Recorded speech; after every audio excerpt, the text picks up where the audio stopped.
Okay. It says recording. Yeah, it says I recording. started it now since we're doing the Q&A.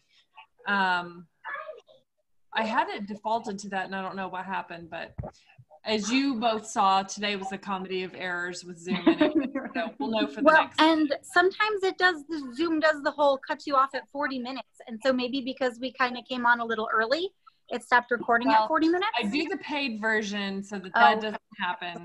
Yeah. And then I upgraded it to a webinar, and like I did all the things. Didn't matter. Okay. So, all right. What kind of certifications did your surgeons have? What were the, how'd you go about finding the person? So on mine, I had a friend that actually used him, and my friend's mother that had surgery. She had her neck done and she had her forehead lifted, and he did an awesome job, and his bedside manner was so good that I really liked him. And then right before I was going to go to him for my appointment, one of my girlfriends said that she had gone to him and she absolutely loved him. So that was just how it, like, I liked the way she looked. She had exactly what I had done. So. Okay. I went and interviewed about three different doctors, and, you know, just kind of, I'm a feel person. So some of the doctors, I just wasn't feeling them. There was a doctor that was, you know, like, you bring me in a picture of what celebrities you want to look like, and I will make you look like that. And I'm just like, no, sorry, that's not how that goes. The doctor that I have, he's like, this is how I typically do, you know, the breast implant under the muscle, this and that. And he's like, this is, you know, I've been doing this for 40 years. This is what has worked best. And this is what I'm confident doing. And I loved his confidence going into it. And so that's why I chose him compared to the other guy who's like, whatever you want. I'm like, yeah, I don't know what I want. I'm not the surgeon. I don't know. Right? For sure. Let's see. Did your surgeon gradually give you the okay to lift a certain amount of weight? The gal that's asking this is a nurse, and so she has a physically demanding job and wants to know, like, how long she needs to plan to be off. Yeah, so my doctor said 6 weeks. After 6 weeks, there was no restriction. Did you adhere to the 6 weeks? I did. Yeah, because I was so, like, I wanted this for so long that I didn't want to screw anything up. I didn't want to do anything to my abs. I didn't want to, nothing. I started lifting really light at about 4 or 5 weeks and walking at an incline because just walking was not impressing me. That's exactly what I did. I walked at an incline. Yeah. It's like, nope, trekking up this mountain. I can do more. Yeah. And I mean, you feel it in your body, and you'll know when you're pushing yourself. I mean, you know, you start lifting and you're scared.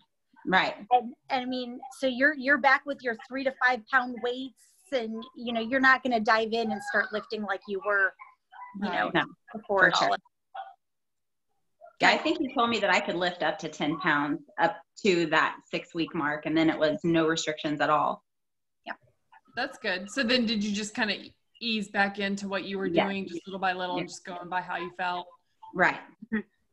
Yeah, and I always felt like I needed to wear, like, my waist trainer, like when I was doing anything with my abs, because they, and even sometimes now, like when I'm running, when I get done running, my incision is like numb, like it tingles. It's weird. So I don't know how long that lasts, but oh yeah, probably a while, I'm guessing. Yeah. I don't have any tingling now. 4 years later. Are there any So is it still numb? Nope.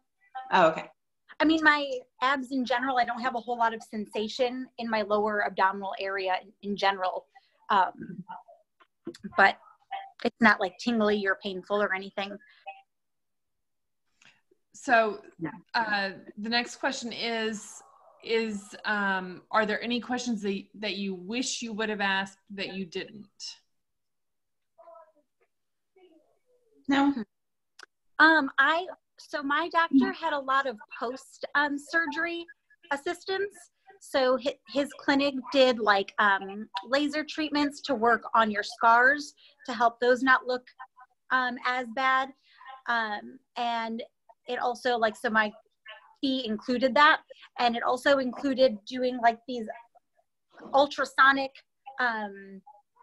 treatments for a few days, for like a week or two after, to help break up the scar tissue. And all of that was all included in the original price. And I know some doctors, it's like, oh, okay, we've seen you and everything's healing fine and it's over. But he kind of does a lot more post-op care than some people. So that might be something you'd want to ask about. Yeah, my doctor was the same way. He wants to make sure that I love my results.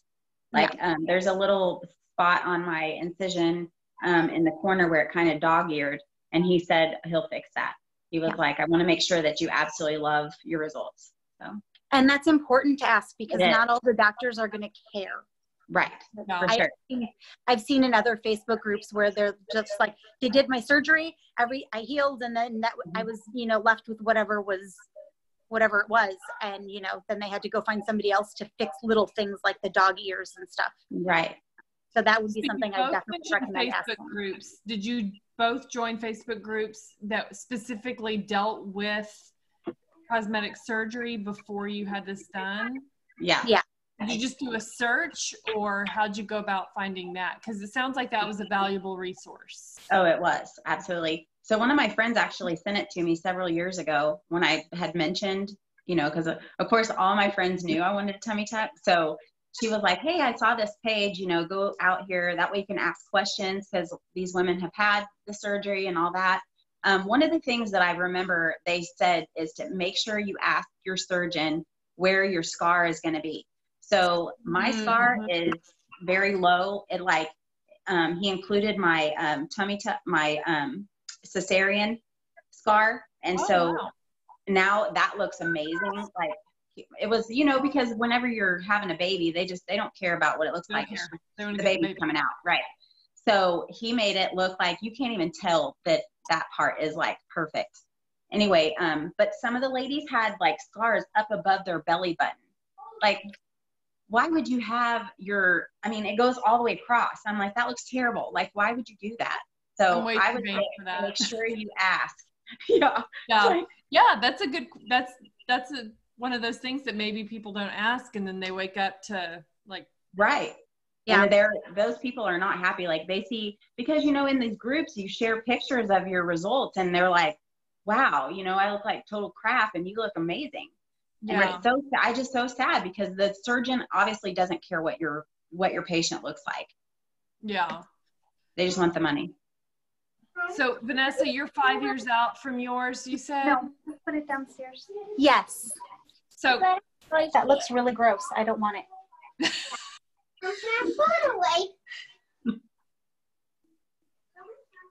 Yeah, just throw that away. Yogurt, sorry. Big boy, Mom. Okay, so can you show your armpit where your scars are? Yeah. You can kind of see the line. Oops. Sorry, I would have shaved my armpits if I'd have known we were getting this personal. Hey, we're keeping it real. I'll show you my armpits. It's not cute either. So I will start. So it's not even noticeable at all. Oh no, not much. No, not unless you're really looking for it. I will say though that I've always scarred really bad. I had 2 hernia surgeries when I was a kid, and those scars down in the same area as your C-section scars would be, they were like bumped outward. They were really bad. And so even going into this, I knew that my body scars bad. And so that's something that I decided, what would I rather have? And so my scar it's way down low. You can't see it like in a bathing suit. It's below down here. Okay. But it goes from here to here. And so that's down. Oh, wow. Okay. But yeah, my mom also had a tummy tuck, and her scar looks more like really smooth, like you'd see right here, where it's just this nice white line. That's what it looks like. But I don't scar well. So mine's a lot darker, but you don't see it. It's low enough that going into it, and it wasn't enough of a deterrent to. No.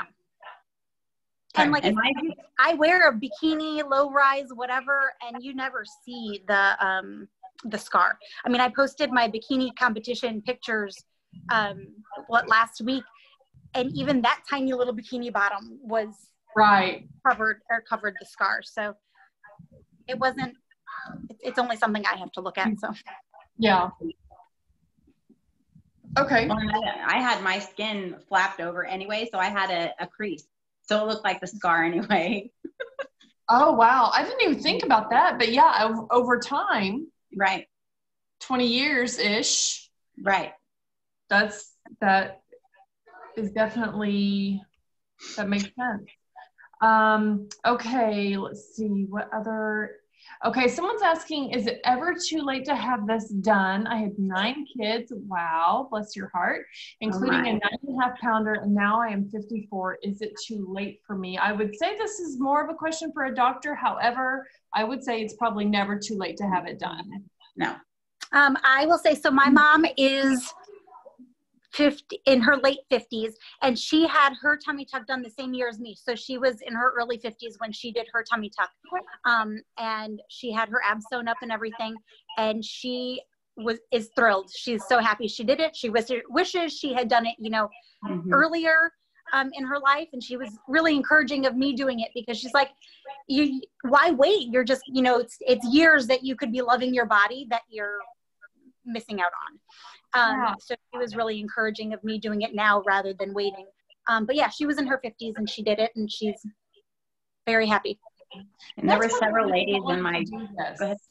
Oh, I was just gonna say, that's one of the reasons I wanted to do this, is because, like you said, Abby, once you're starting to get in shape and you're working out hard, and like, you can't make, I mean, the skin either bounces back or it doesn't. And I feel like there's a lot of shame surrounding the desire to love your body, and it shouldn't be that way. Yeah, for sure.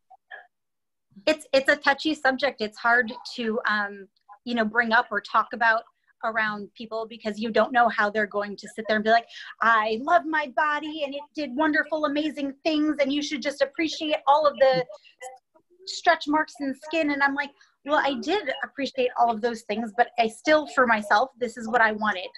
And I kind of try to keep it to myself, but I'm very open about talking about it too. Right. So. Yeah, I didn't tell a lot of people. Saying, hey, you should do X, Y, Z, but you're open to questions about it from people who are interested. Right.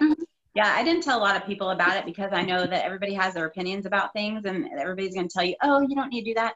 You know what? I will never tell someone they don't need to do that, because I don't know how they feel about their body. And because I know how I felt about mine, and now I absolutely love it, I highly recommend it to anyone that is, thinking about it. If you can do it, do it. I will, for my Dr. Phil moment, say that you have to love your body before you have surgery.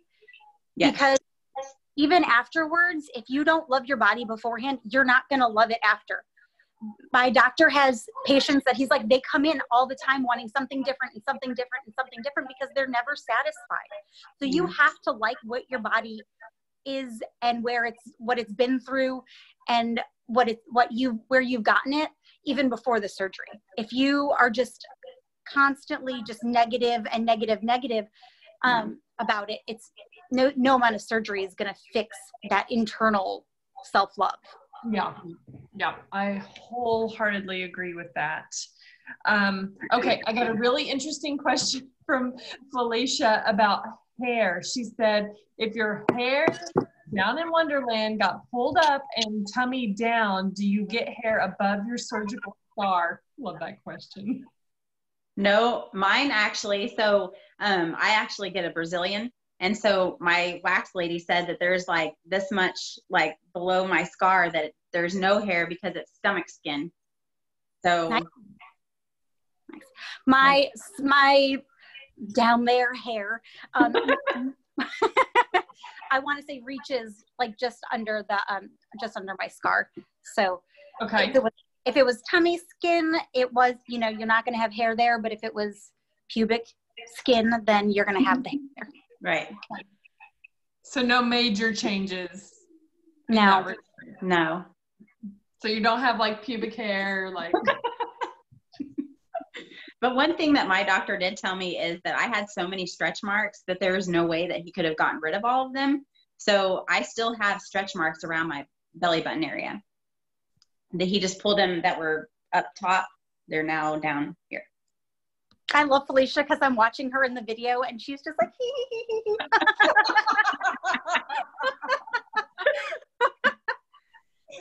I love it. Okay, next question is, and I'm going to try to wrap this up in the next 7 minutes. I want to try to keep it to an hour if at all possible.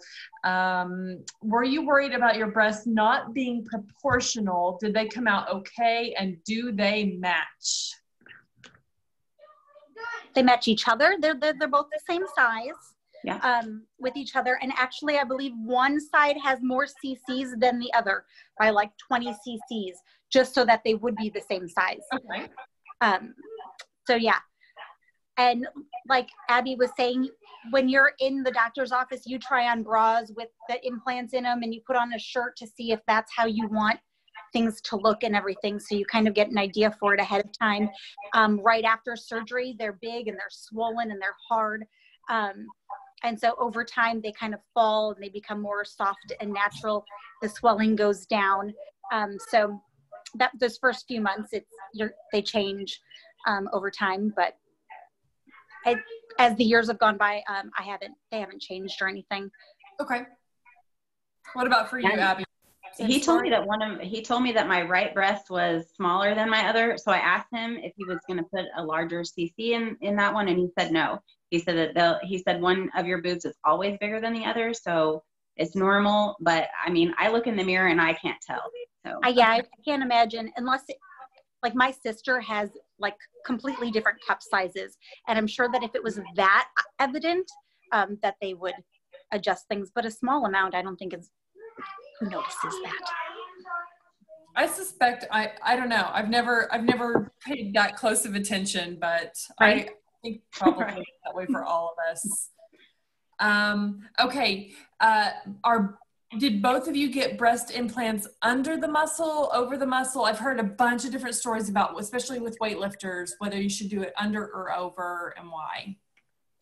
So my surgeon told me that he was going to do it under the muscle. And he said the only reason that he would do it over the muscle is if I was doing body competitions.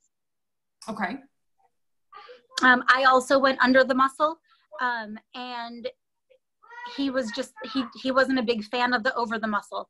The look of it, I haven't had any problems with the bench press. Like really just there, like out there. Just like round and yeah. They look like you took lemons and just kind of taped them onto your chest. I'm sorry if any of you have the over the muscle. I love the visual that goes along with that. Natural. I haven't seen it look that way. So, I was not a big I wasn't going, power lifter. So perhaps if I was more of a power lifter, it would be a concern. But just average lifting, it gives me an excuse to not do push-ups. I don't know. So you can't do push-ups? Oh, I still do all the push-ups. Okay. I don't. Well, because I heard that whenever you have it under the armpit, that it's harder to do push-ups. I haven't had any problems. The biggest issue I would have is actually more with a pull-up, because you can kind of feel, where they put it in through the muscle down there. That's more where I feel things if I feel anything, not in the chest area. More almost like in the lat, if that makes any sense. I look like a monkey. Yeah, see, mine, they went underneath, so. Yeah, mine are under. Well, I mean, my scars. Oh, yeah. Yeah, I had, they called it the anchor, I think, where they went around the nipple.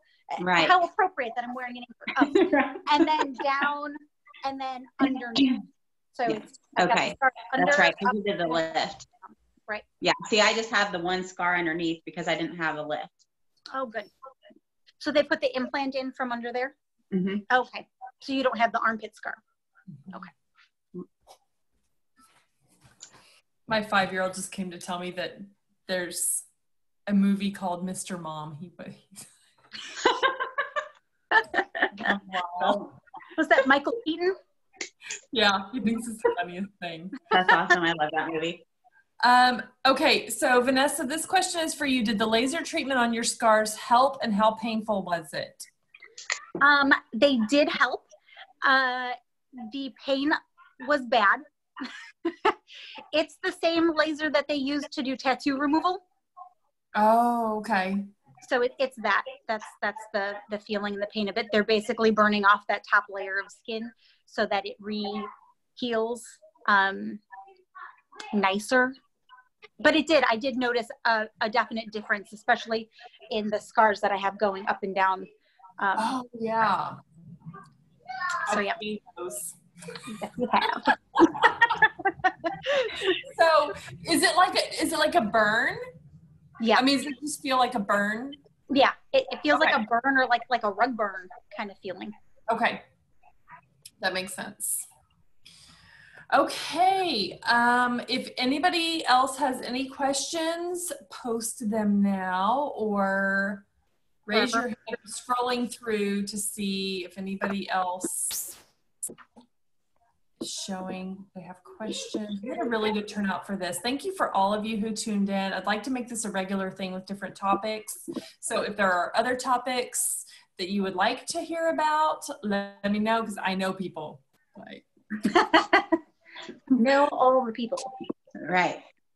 okay, I don't see any more questions popping up. Someone did say that their C-section incision still tingles and itches even after 17 years. It's crazy. Wow. Yeah, mine was still numb after mine, and that was 22 years ago. So, wow. No. Okay, let me ask this. Since you have a grown child, what did he think about this? He doesn't even know. Oh. I figure it's okay. Some things he just doesn't need to know, right? So he doesn't live with me. So I have 3 boys, and they are 6, 8, and 10. And they come into the room while I'm changing. They see me all the time. And I'm just like, they're really going to be surprised when they see real boobs and what they look like or feel like. Like, you know, they come and they rest their head on me. And, you know, it's not as soft and mushy as a real boob.